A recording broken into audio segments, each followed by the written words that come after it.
Hello, welcome to Recapping with Delora and Ashley. Please follow us on Instagram, Facebook, and Twitter at Recapping Podcast. Also, comment, rate, and subscribe on your favorite podcast platform. We're on all the things. We would love to hear your ratings of the movies and shows we review. Email us your audio file to recappingpodcast@gmail.com and we will play it during the show. Or DM us on Instagram and we will post and read it on air. Thank you guys so much for listening. Thank you. Hey, Delora, how are you, girl? Hey, Ashley. I'm out here trying to survive. As Meghan Markle said, it's not enough just to survive. We want to thrive, right? I appreciate this motivation, but I'll get there. I'm trying to bring you a little energy through the mic. I appreciate it. She's one of my faves. So I know. That's why I see you. Thank you. That's why I hit you with the Megan. All right. We have some headlines and some hot topics to get through today. So the first one is an update on one we had previously, girl. Jeopardy. These hosts. So we were talking about our disappointment with the selection of Mike Richards. And guess what? Barely 8 days in, he has been removed, stepped down, however you want to say it. Whatever. He's claiming step down, right? So Bye. Mike Richards, the EP, one of the EPs of Jeopardy, was announced as the host and has decided after a scathing report from The Ringer, which alleged that he manipulated the process in his own favor, has decided to step down. Girl. He recently apologized for resurfaced comments he made about women's bodies, plus Jewish and Asian people. Models on The Price is Right filed discrimination lawsuits against him when he was on staff there. And it also came to light, and we talked about this a little bit too over text, in a video interview with Alex Trebek back in 2018, there were some candidates that he put out there, and one of them is CNN legal analyst Laura Coates as a potential replacement host. A woman of color. Mm-hmm. Girl. It turns out that Mayim Bialik is going to step in for 15 episodes before yet again guest hosts step in as the search for a permanent replacement continues. I also read as a part of this, Delora, that LeVar Burton was never being seriously considered as a replacement for Jeopardy. So what are your thoughts on this? Do you even care at this point as to who fits this role? What I will say is this. LeVar Burton would never tarnish Jeopardy the way that Mike Richardson has. First of all, it was so obvious that it was rigged.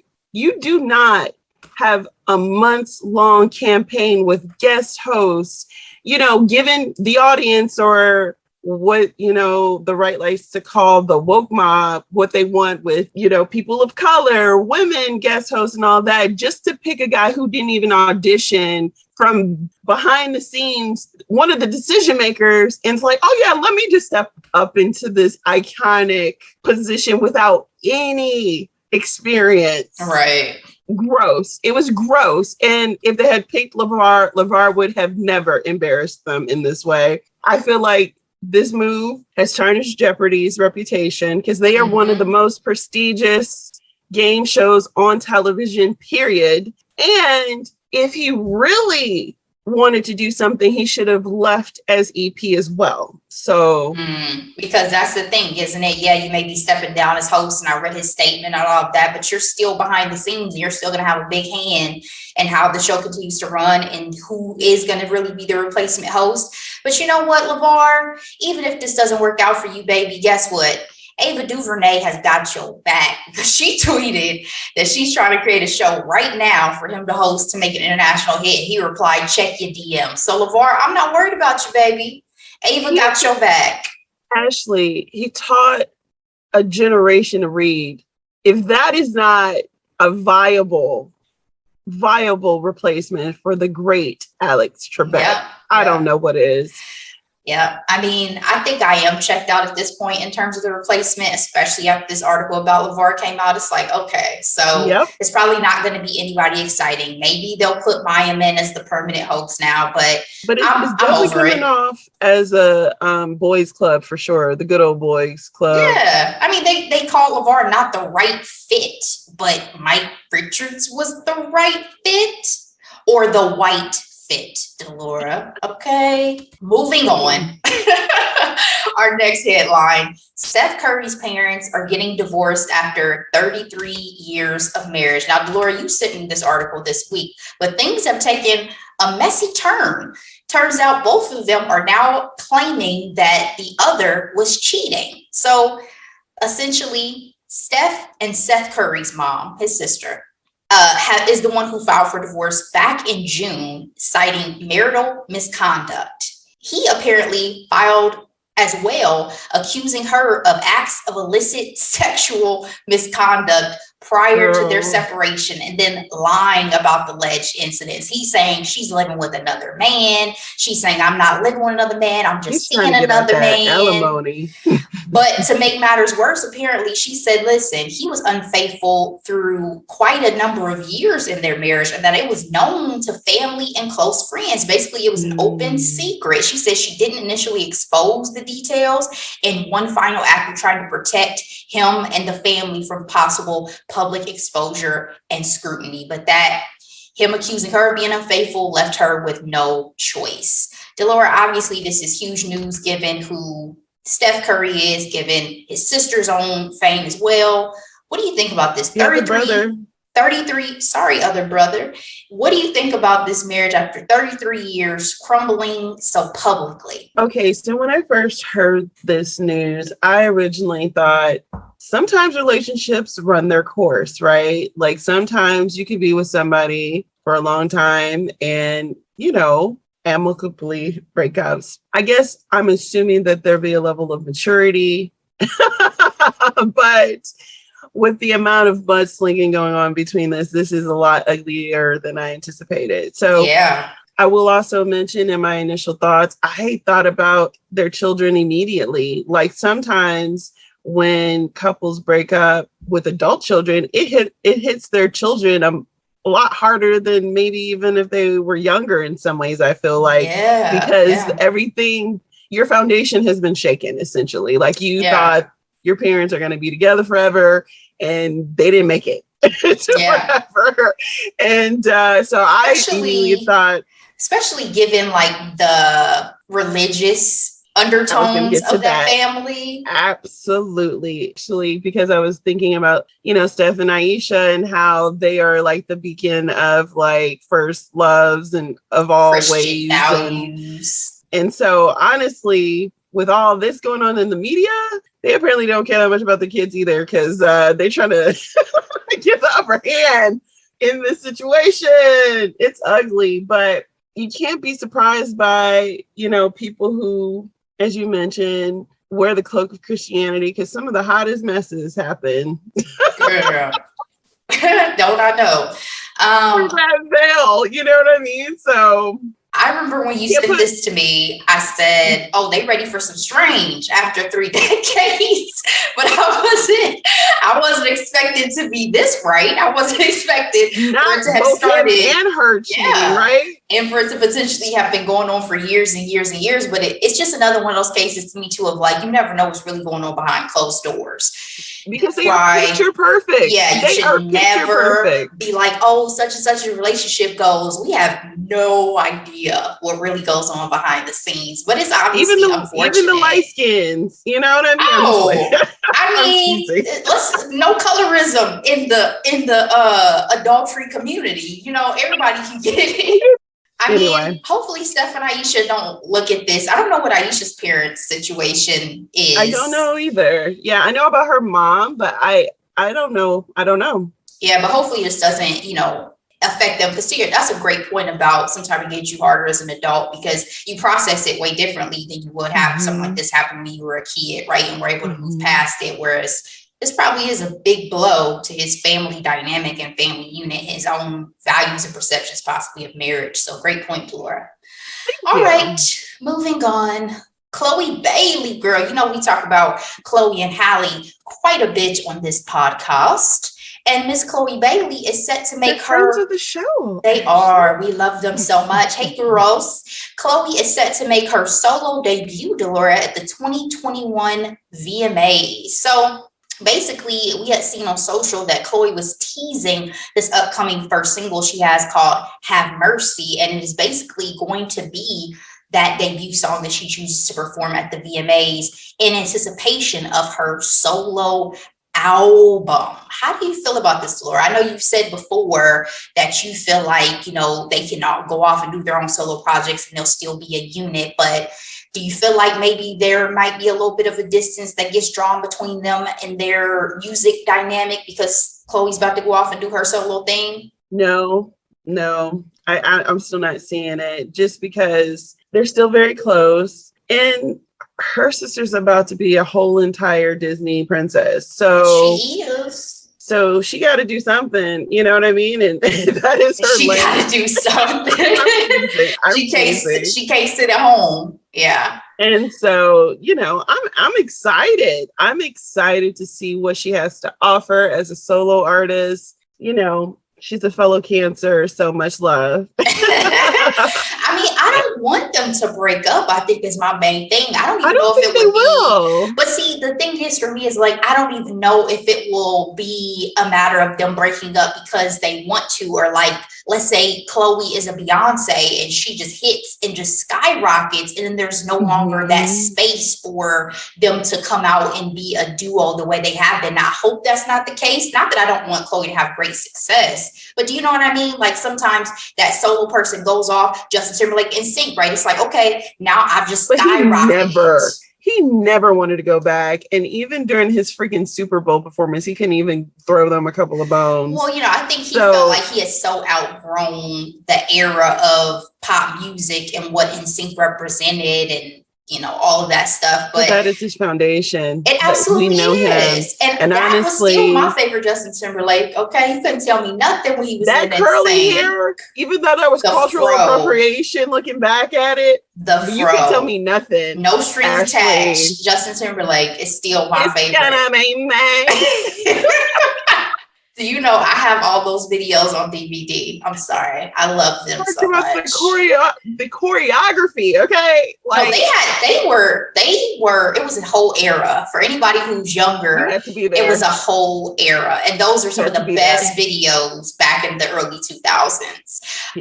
The VMAs. There's one more thing I want to say though, and hopefully you're not saying this next, but with Chloe doing a solo performance, I really want Normani to do a solo performance, and she's getting no love from the VMAs. Yeah, they mentioned that in the article I read too, which is very unfortunate. Maybe they'll change their minds. Otherwise, it'll be a loss for the show for sure, because Normani is a performer. Hot. All I was about to say next is that the VMAs are going to air on September 12th, which is a Sunday. So we'll see how the show goes and how Miss Chloe does when she steps out on that stage by herself. But I heard they're still going to tour for the Ungodly Hour and bring the girls back together. So we'll see. Don't break up, guys. I love you guys so much together. Okay. I'm not worried. It's going to be okay. Okay. Keep that faith, Laura. Keep it.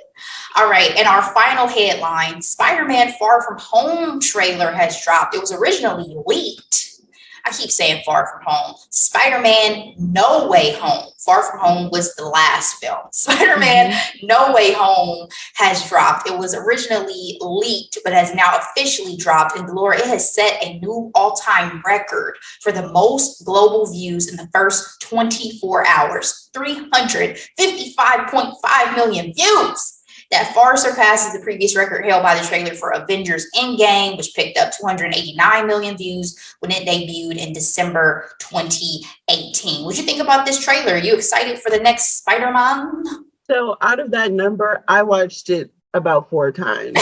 So am I excited? I love him as Spider-Man. When I tell you, I was devastated when Disney originally announced that they weren't going to do another, Spider-Man, and then they had the broker deal with Sony.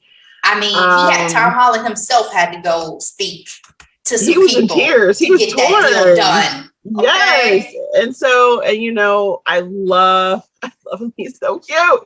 He's so adorable, and I love the fact that him and Zendaya together. Although I hate her character, by the way. Like I need more from her.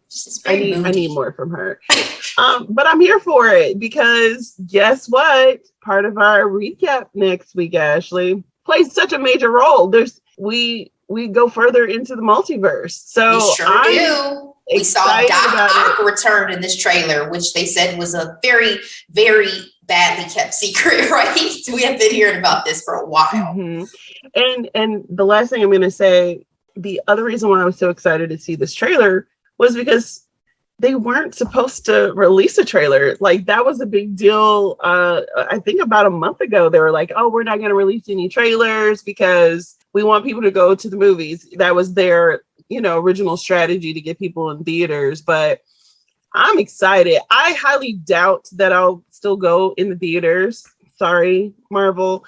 Because I'm not about to wear a mask in the middle of flu and a pandemic to see my little boo, Tom. What about you, Ashley?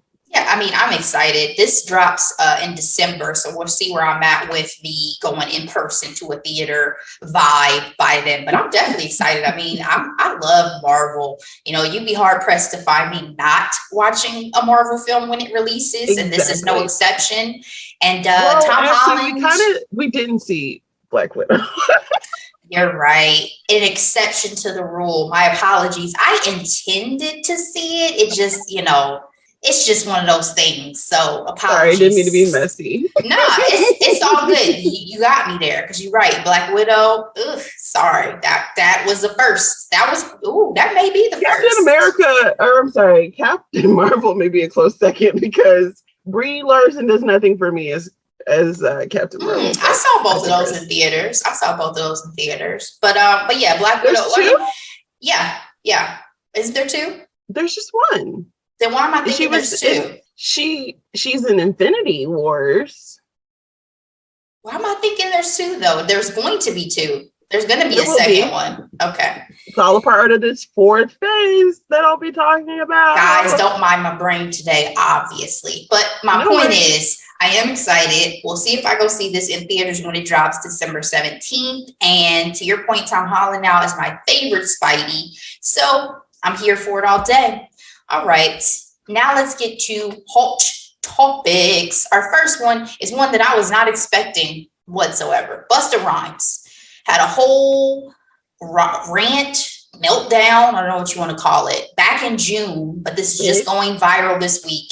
He basically went off about mask mandates and this, and that. He said, this is my second show in front of a human life in the last 16 effing months. COVID can suck a dick. All these little weird ass government policies and mandates can suck a...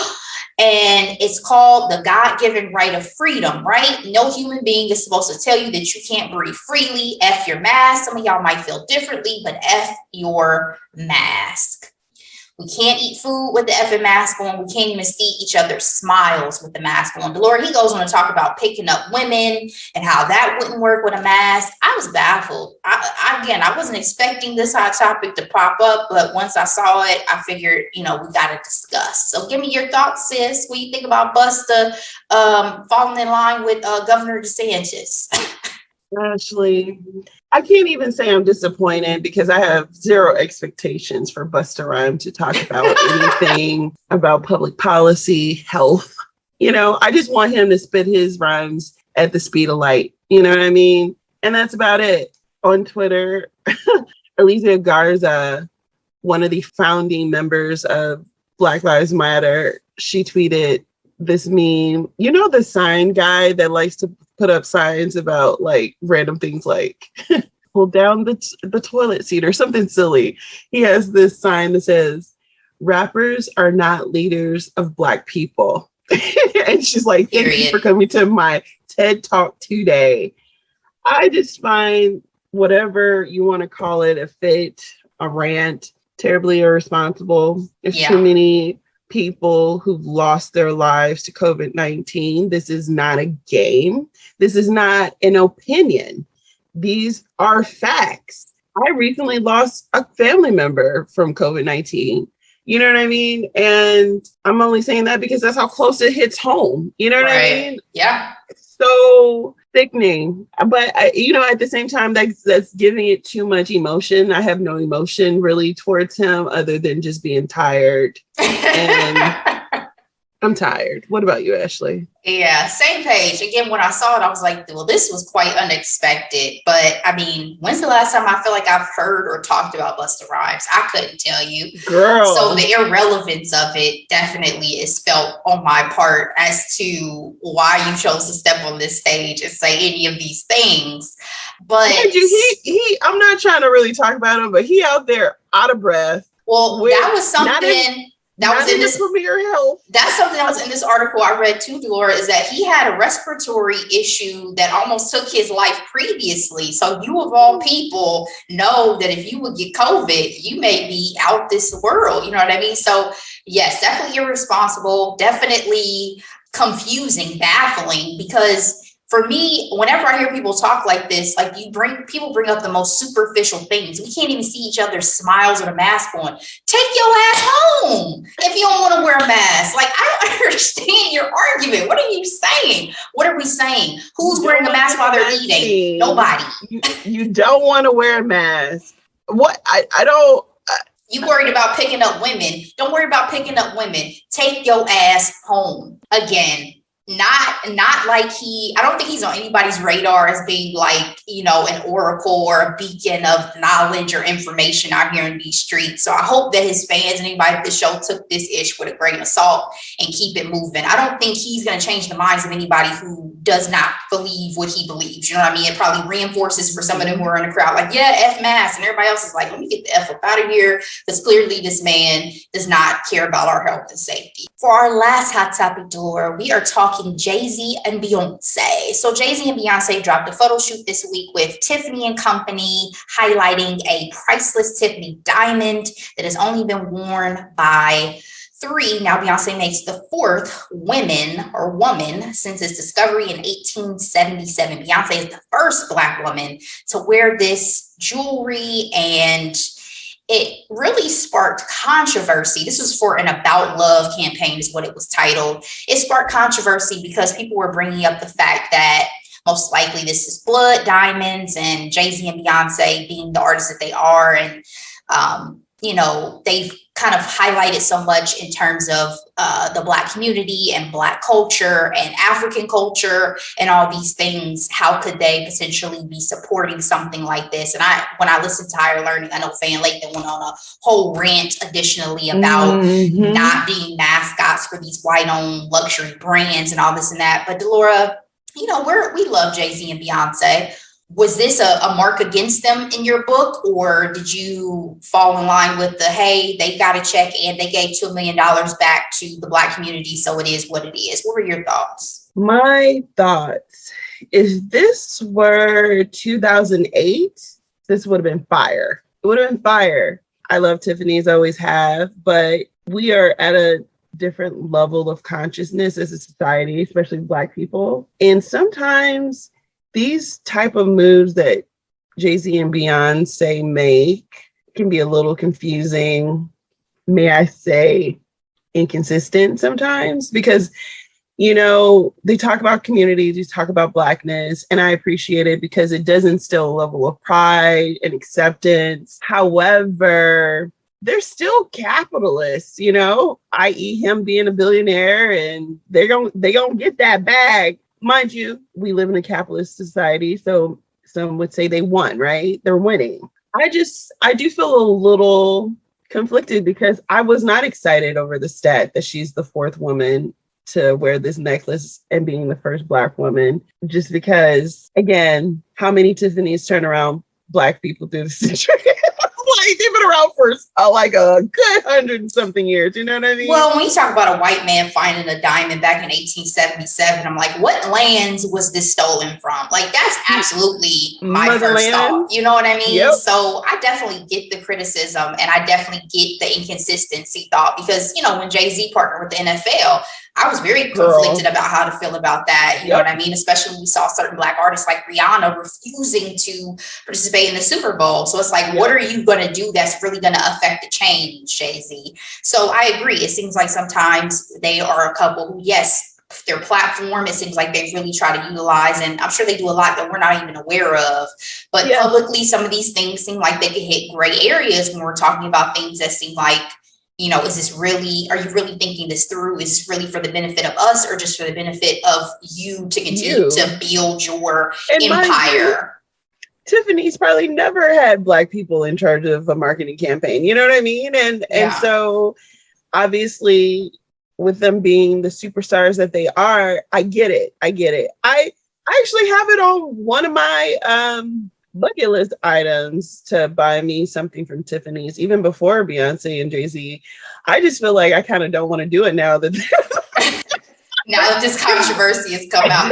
But that's the thing too, if you think about it, is so one of the things that I was about to mention is that Mama Tina has come out in defense of her daughter, of course, and very saying how many of y'all, hypocrites essentially are also doing things that are, not for the culture, or wearing unethical jewelry or wearing brands that you don't fully understand the history of or support. And that's true. But I think once you know better, you do better. So I think it too is one of those things that even if Jay-Z and Beyonce initially didn't think about it, maybe they do see this and they're like, well, you know what, maybe they have a point. Maybe we won't do campaigns like this in the future. I'm not saying that it's one of those things where I read it and I'm like, man, I'm not going to support them anymore. Look at this horrible decision. No. I'm just saying, I think there's certain people who possibly are coming down really hard on them in a way that I'm definitely not. You know what I mean? When I saw it, I'm like, maybe it wasn't the best move. Again, I don't really concern myself with the money of people who are way richer than me, because that's way beyond their decisions are way beyond above me now. Yeah. It's above me when people say something's beyond my pay grade, this is beyond my pay grade and every 10th person above me's pay grade. You know what I mean? Like, this is rich people concerned and rich people business. So at the end of the day, it is neither here nor there, but it's obviously in the public discourse. So I felt we should touch on it. I would also say that when I did finally see the pictures, I didn't have any visceral reaction. Like, they had the Basquiat, and then, obviously his hair is obviously inspired by Basquiat. First of all, why is everybody all of a sudden Basquiat like experts, which blows my mind. Like, I knew about him, but I also I took a lot of art classes through the years and things like that. Well, I knew about him just because I was a fan of Andy Warhol back in certain rabbit hole days. Yep. But I just say all that to say, I wasn't wowed by the campaign when I saw the initial pictures. Like, I thought Beyonce looked pretty. I would have wanted a little bit more from her lip because I feel like she looked a little washed out a little bit. I don't know. But obviously the dress is beautiful. Balmain. Love you, Olivier. That's another thing about Beyonce and Jay-Z that kind of irks me a little bit sometimes too. Is like, okay, we get it. You're wealthy. Okay, you're married to the hottest girl. Like, okay, like you know what I mean? Like, after a while, it was just very extravagant. It wasn't gaudy because it was refined because it is Tiffany's, but it's just like very opulent. I guess that's what I got out of it. But I actually enjoyed her Harper's Bazaar spread a lot more than this Tiffany campaign. Yeah. Well, I mean, you got more out of it, right? We got a full interview. We got depth. We got emotion. We got some history. I didn't even look this deep at these pictures. If I'm 100% honest, like you talk about her lip, I'm thinking like, I can't even remember what her makeup looked like, to be honest with you. So again, I'm gonna let them. To breakfast at Tiffany's. It's the dress is very much, which is a very overrated film in my opinion. Yes. But okay. Thank you, Ashley. Holly Golightly was a weirdo, but whatever, y'all can hold her in y'all cinematic history. I mean, top she's tier gorgeous. She's Audrey Hepburn, but that's it. Yeah, she was a strange woman. But anyway, that's all we got today, Delora and guys. And it's not all we'll have coming though, because Delora, what are we recapping for next week? I am so excited, Ashley. We are recapping Disney Plus / Marvel Studios Loki. Woo, woo. All right, guys, stay tuned for that, and we'll see you next time. Bye.